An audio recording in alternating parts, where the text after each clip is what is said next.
From microenterprises to unicorns, the new playbook of entrepreneurship. Farana Boardroom is the founder and CEO of MyDesk Global. She is passionate about expanding opportunities for women in business and to eradicate poverty by creating a fair playing field for women and children globally. She's the owner of the patent and design of MyDesk, a revolutionary wheelie school bag that converts into a desk and chair for children without desks in rural areas. Portia Nondo is a business leader, entrepreneur, and a multi-store McDonald's franchisee based in South Africa. Nondo is passionate about empowering other aspirant entrepreneurs on the African continent. In 2018, she received the Fred Turner Global Award, presented to the top performing 1% of franchisees that year. She is also co-founder of an education foundation for girls called Girl Unlimited. Punki Modise is the Chief Strategy and Sustainability Officer at Absa Group, a position she has held since July 2022. In this role, she leads the integration of business strategy and sustainability across the group, steering the alignment between long-term strategic priorities and the group's environmental, social, and governance commitments. Her mandate is to embed sustainability into the core of business strategy, ensuring that the group not only delivers on its financial objectives, but also advances its purpose of being an active force of good in the communities it serves. Dr. Esperance Luvendal is the National Director of Asat Africa Health Foundation, a medical doctor, international speaker, and Forbes 30 Under 30 2022 lister. Asat Africa focuses on achieving quality sexual and reproductive health for African women. While practicing medicine in northern Namibia, Dr. Luvendal served patients from informal settlements and rural areas, and soon discovered her love for public health and digital health. The moderator is Gugulethu Mfuphi, award-winning journalist and broadcaster. Well, thank you so much, ladies and gentlemen. I think we can add just a little bit more excitement, right, to this particular panel discussion because we're talking about a big deal here. Fantastic. Thank you so much for the energy. As has been highlighted, you've heard the names and the titles and the representation of the individuals who are on stage, all of whom come from diverse backgrounds, but really have solid insights to the topic at hand that we're going to discuss. And that's essentially understanding the playbook of entrepreneurship on the African continent. And this primarily speaks to the kind of development that we're looking for, whether it's solopreneurs, entrepreneurs who use and leverage technology for social good, and of course, fundamentally finding those unicorns that we need to continue to propel growth, not only for the continent, but the world at large. So we've got 19 minutes for this conversation, so it's going to be quick, punchy, and concise, but most importantly, it will leave us with key pointers that we can walk away with today that will be of consequence to the decisions we make in future when it comes to solving for the challenge of ensuring that we move micro-enterprises into unicorns. I'd like to come to you, Ospunki. As your bio has mentioned, you represent one of the leading financial services and banks on the African continent. Beyond that, you yourself, within the banking environment, have actually witnessed the transition of our use of money, whether in our individual capacity, right down to transacting, or even the support and investment that's required in order to industrialize various industries and grow the economy. When it comes to entrepreneurship, the one thing we always ask for is money. And this is where you come in. But beyond just talking about the capital and the financial support, I can imagine that you also have some insights that you'd like to share that are specific to the sustainability of female-led businesses within the continent. Share your thoughts with us here. Absolutely. Thanks a lot, Gugu.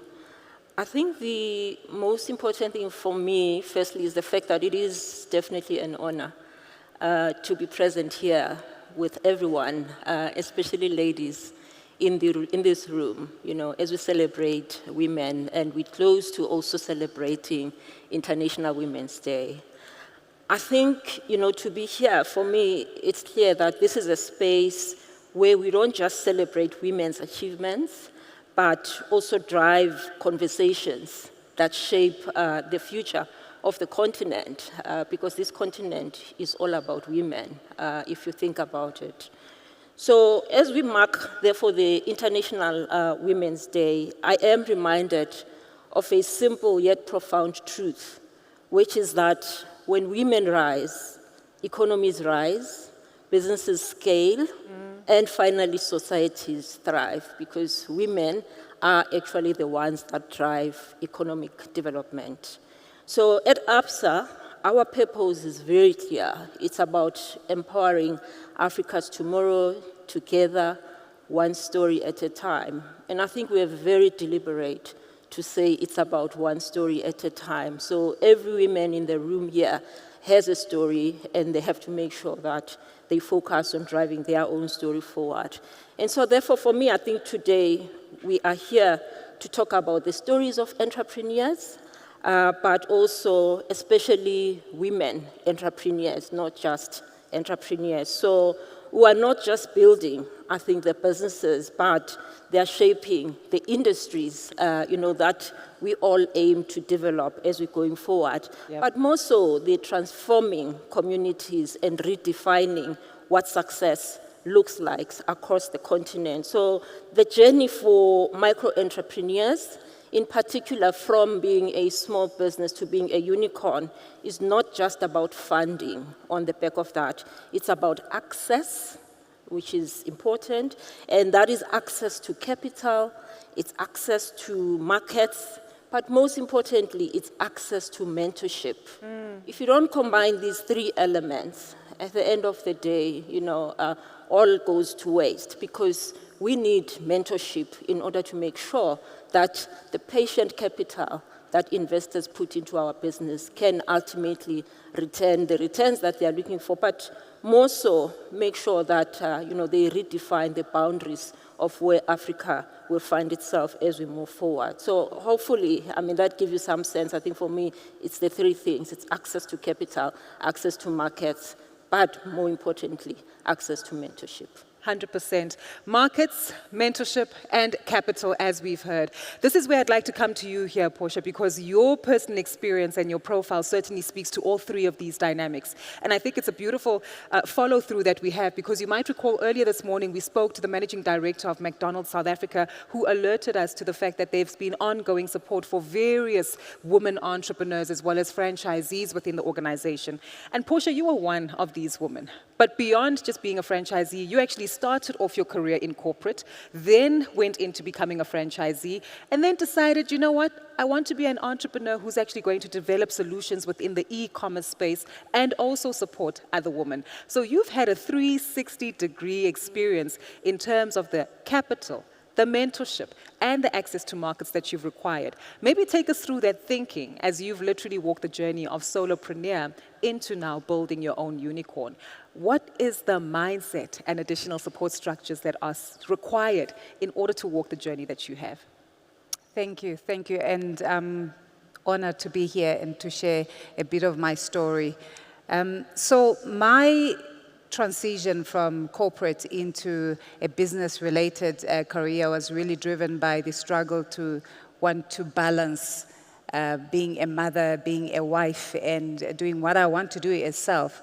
And that struggle led me to realize that being in corporate is actually not going to give me that balance. So that's when I glamorized the idea of going into entrepreneurship.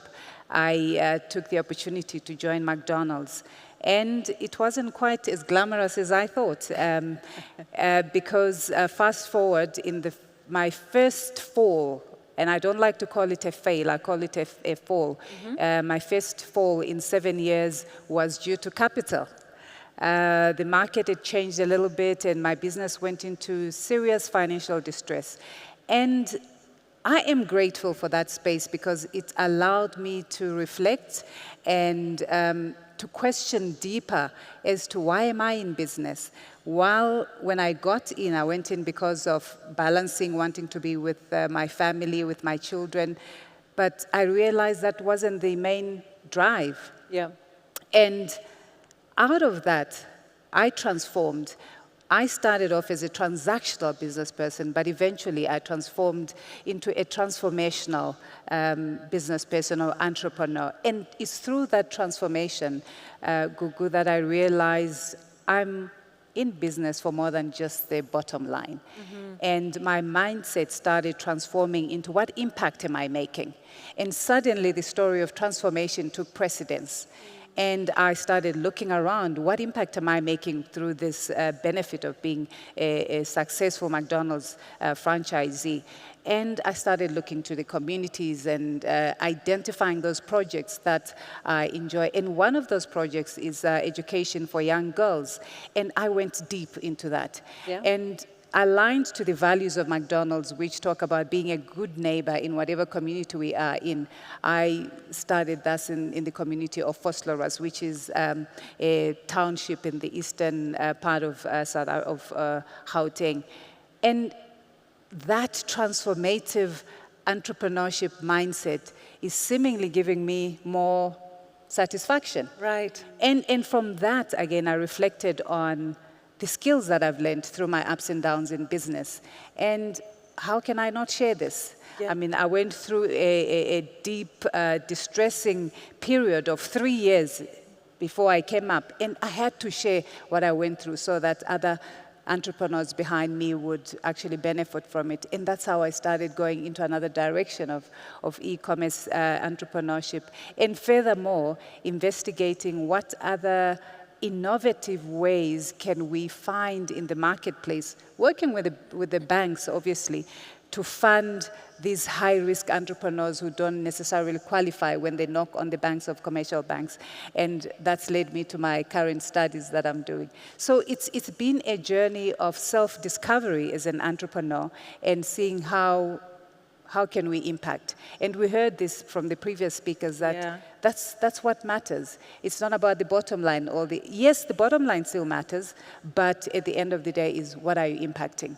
100%. Purpose, understanding what really does matter, and even leveraging off of that J curve to then transition into a whole new space and sector with Zetu, if I'm pronouncing it correctly, the e-commerce platform that you've developed. Yes. But what you've described takes us to a beautiful segue to our fellow two panelists who are with us on stage today, Dr. Budran and, of course, Dr. Luvindao. And both professionals who have crafted innovative solutions. On the one hand, leveraging technology to deliver healthcare services to many across the African continent. And on the other hand, Dr. Budran, maybe if you can indulge us in your story first, addressing some of the concerns that would typically be faced by females within the workplace. Might seem like a common problem or something that shouldn't be paid too much attention to, but by fundamentally solving for these social dynamics, you then found a whole new opportunity to multiply the impact of the solutions that you brought to the fore. And one of the examples that I think is also important for us to mention, many of you might have seen recently in news articles and on social media, the efforts that have been made by a company called My Desk to ensure that children in rural schools and areas have portable chairs and desks that they can move around. That is part of the innovative solutions that you've brought to the fore. Talk to us about that. You find the purpose, you find the passion, you get the access to capital, you seek the mentorship, and then boom, you decide to make a greater impact in society. But it's not always an easy journey. There's some aspects that need to be brought to the fore here. It's definitely not an easy journey, Gugu. But when you bear in mind that you want to make a difference to people and the planet, you remember your purpose, and you follow through despite the challenges.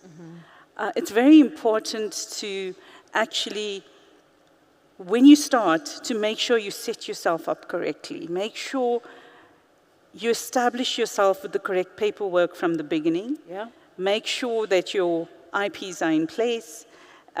Ensure that you do your research and you're ready for big business. Don't think that when I get bigger, then I'll take care of that. You do it from day one. And you know, I must add in the same breath, altogether, globally, there's only 1% of tenders being given to women, being awarded to women, where it's $11 trillion of tenders being awarded. Sure. And there's just 1% to women. Ladies, there's plenty of opportunity for all of us. They need us. You know, we are 49.7% of the population globally. We can do this. Yes, it's tough. Yes, it's challenging. But like Portia said, reach out to those of us that have already paid those school fees, to those of us that have already passed that point. Yes, we still face challenges. All you need to do is pursue your dreams. Go out there, believe in your cause, and do it. I want to push you on that one because there's another aspect that has also come to the fore that we need to be mindful of. But Dr. Bundran has been highlighted and listed as one of 50, over 50, in the international Forbes list. And she'll be leaving today's conference later to go to attend the conference in Abu Dhabi, which I think is telling in itself. And before we do come to you, Dr. Luvendau, I do want us just to highlight that this also speaks to that global thinking. You mentioned think big from the beginning, so register the IP, get your legal work in order. Don't just think about getting bigger at a later stage. Talk to us about thinking global, even though you want to be locally relevant. Look, I think it's very important to do your research. When you have an idea, that's only the absolute beginning. Do your research in the market, see what's needed, because sometimes you may have this great idea, but it's already redundant, or it's something that's not going to have any impact. So it's going to go nowhere, and you invest a lot of time and energy in it. So most importantly, research, and also part of being an entrepreneur is gaining the knowledge. Educate yourself. Take on every opportunity to learn how to do things. Read case studies. Speak to people that have been there, that have paid the school fees. Surround yourself with like-minded people so that you can learn from their experiences and you don't have to go through the same challenges. 100%. I'd like to come to you, Dr. Luvendau. I've kept you quiet for way too long, and this is where it almost seems as though you have encapsulated all of the various sentiments that have been shared by your co-panelists here on stage. One beautiful thing that you're doing within your business is that you're a medical doctor, a healthcare professional, meeting the needs of individuals on the ground in your home country of Namibia and beyond on a day-to-day basis. But you recognize that technology is what will be an enabler to allow you to scale quite quickly. Talk to us about the additional support that you have found as an entrepreneur to be necessary to quite literally build this potential unicorn that you've crafted over the last few years. So first the support starts with a mentality. So first, women need to know that it is possible. Women need to know that they would be supported if they did decide to pursue. And it's important because I know when I started, sometimes you want to be able to reach out and say, listen, I'm starting on this journey, and this is now years back. But there needs to be that open channel first, where you feel that should I choose to pursue this, there are people, there are women that have gone ahead of me that I can look to and say, okay, well, I'm doing this, and how did you do this? So support is the first thing. The second thing is policy. So policy is so important. A couple of years ago, I performed a C-section for a 13-year-old girl who told me that she's never heard of contraceptives before. That's a problem, right? And then years back before that, when I was 4 years old, my father passed away of AIDS-related complications. When I was 6, my mother passed away of AIDS-related complications. And so, fast forward, I decide I'm going to do medicine. I jump into it, and then because I say I'm not going to take the conventional route, already I was frowned upon to say, well, are you not going to, take the full clinical route? And I said, no, but there are things that need to be addressed. So at that point already, what was lacking was support, because it was already frowned upon to say, but you're a doctor, you're just supposed to be seeing patients. And I said, no, but my narrative is I can be a doctor, I can focus on public health, I can focus on the patients in the rural areas, I can focus on innovating and creating digital health solutions to ensure that another 4-year-old, 6-year-old doesn't have to lose her mother and her father to HIV or AIDS-related complications. And then I can also create solutions to ensure that another 13-year-old does does not have to fall pregnant again because of not hearing about contraceptives. And so that's where we started building based on the gaps that we saw within the industry, right? So we said there's a 13-year-old that has never heard of contraceptives. So what did we do? We started educating women and girls about sexual and reproductive health in their native languages, right? You're meeting a problem, and that is what entrepreneurship is. And to become a unicorn, you need to find the problems, because nowadays we're being told, no, but healthcare is saturated. No, but marketing is saturated. No, it's not. You just need to find a problem that you are going to solve. Fast forward a couple of years later, we said, well, there are women in informal settlements that have to walk long distances to access prescribed medication, right? So it's possible that you've been diagnosed with HIV, but now you cannot access your medication because you live so far. So how do we break that so that you don't have to travel long distances and incur out-of-pocket health costs? And that's when we developed what we call Menga, which is an innovative solution that allows women in informal settlements to access prescribed medication without leaving their local areas. And so it's all about using the gaps to find what the solution can possibly be. 100%. Yep. And I think really important that we acknowledge that. You reminded me of a song, I'm Every Woman, because literally you've sought a solution to all of those problems, and it was all in you, quite literally, and the partners that you worked with. We've got about 2 minutes to wrap up this conversation. Time has gone by so quickly, but it's really important for us to also acknowledge something that is a golden thread amongst your organizations: technology. Yeah. Whether it's e-commerce, whether it's the kind of technology you use to manufacture your goods, whether it's witnessing the changing delivery and structures within we access banking and financial services, or how technology has been used as an enabler to democratize access to healthcare. I want us to give ourselves as an audience one key theme that we need to keep in the back of our minds as female entrepreneurs when it comes to incorporating technology in our businesses to move as a solopreneur, or whether we're developing a unicorn. What's that one thing we need to think of when it comes to technology, as using it as an enabler? Let's start with yourself, Dr. Luvendau, as we make our way down the panel. Technology, is it part of the secret sauce, and what do we need to bear in mind?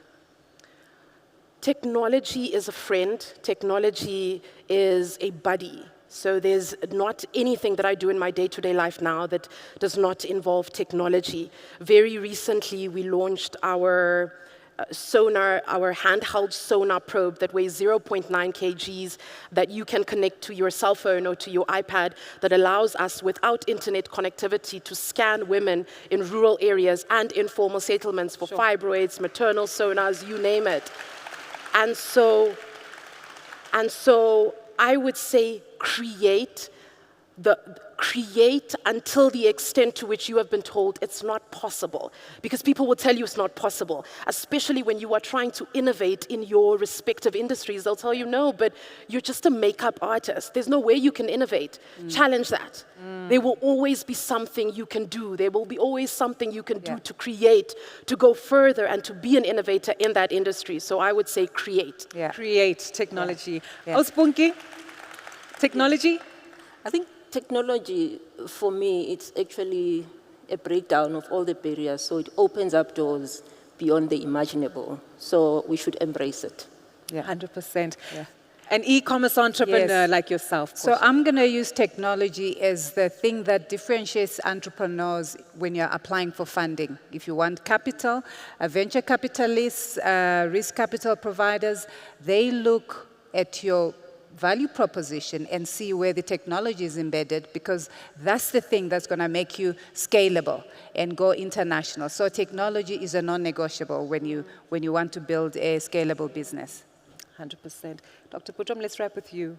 Technology is your guiding star towards what you should be doing, because it shows you where you should focus. Analytics, data is very important in anything you do. Saves you a lot of time and energy. But whatever you do it with integrity. Oh, wonderful note to wrap it up on.